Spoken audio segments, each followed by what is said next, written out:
Hello students! We're Grandma and Grandpa Reality, and Mr. Franks asked us to be guests for this crazy mini lecture. He asked us where we'd like to be for the lecture, and we took one look at each other and both said a karaoke bar. Please, Grandpa and I just love to karaoke. Don't we, Grandpa? What? Oh, yeah. Yes dear, we love to karaoke. Boogie oogie, oogie. No, Grandpa. That was disco. Say hello to the nice students, or you won't get any juice. Hello students, and in case you're wondering, this is a non-alcoholic karaoke bar. We never drink and drive, never text and drive, and never even karaoke and drive. Grandma Reality is very strict, but it's for my own good.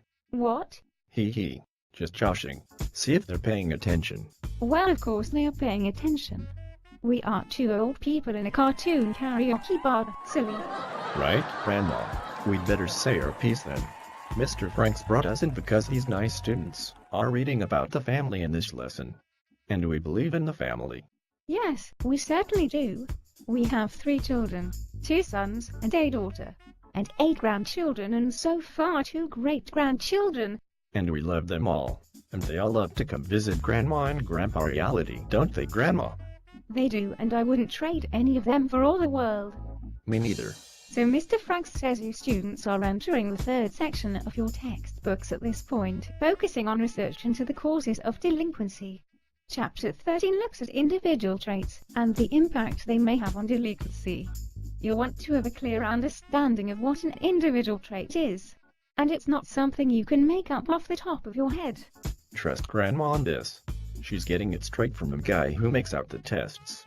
Right, Grandpa Reality. And the students are also moving into what I consider to be a super important chapter in their textbooks.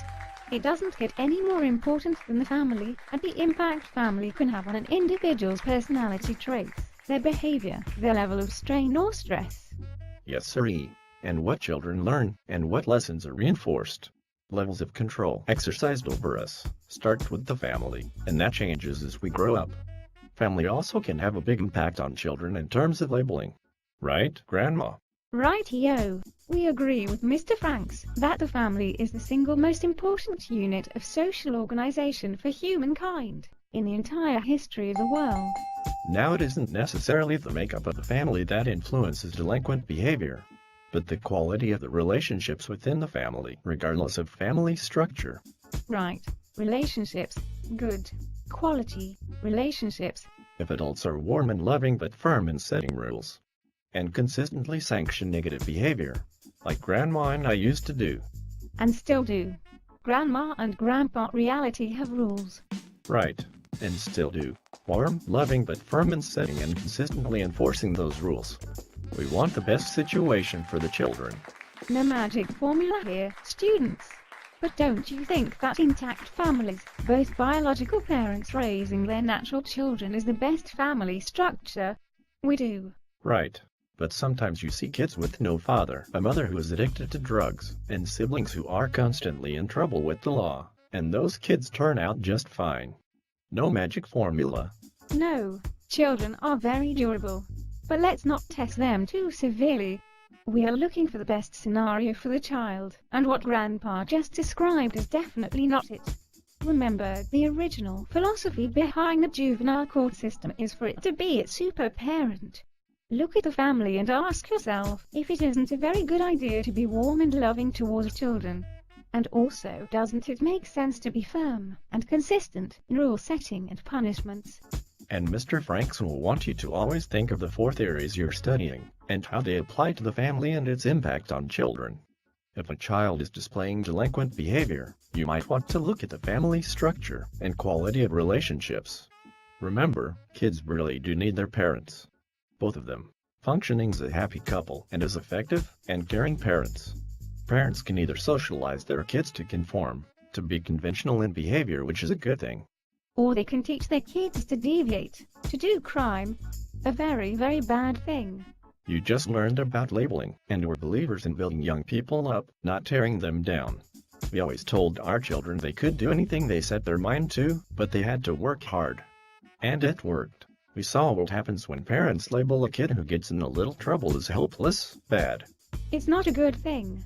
Well, like Mr. Frank says so often, when you meet the parent or parents of a kid in deep trouble, you just might meet the problem. So often the case. It's a big job and a hard job being a good parent. But once you have children, it's the most important job in the world for you.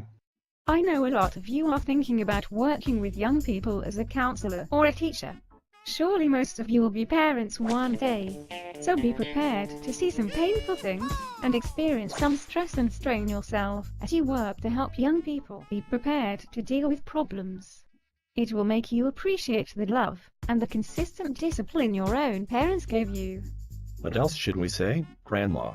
Why nothing, you silly old fool. This is the end of this mini lecture. These students will take over now and write about this lesson on their discussion forum. And that's on the computer, right? Stop clowning Grandpa Reality. He knows all about computers. Can't keep him off Facebook half the time. What? What? There was something else we were supposed to tell them. That's right, Grandpa Reality. We're supposed to tell them to be safe. And have fun. I thought it was have fun and be safe. You always put the fun part first. He hasn't changed a bit in 50 years. What?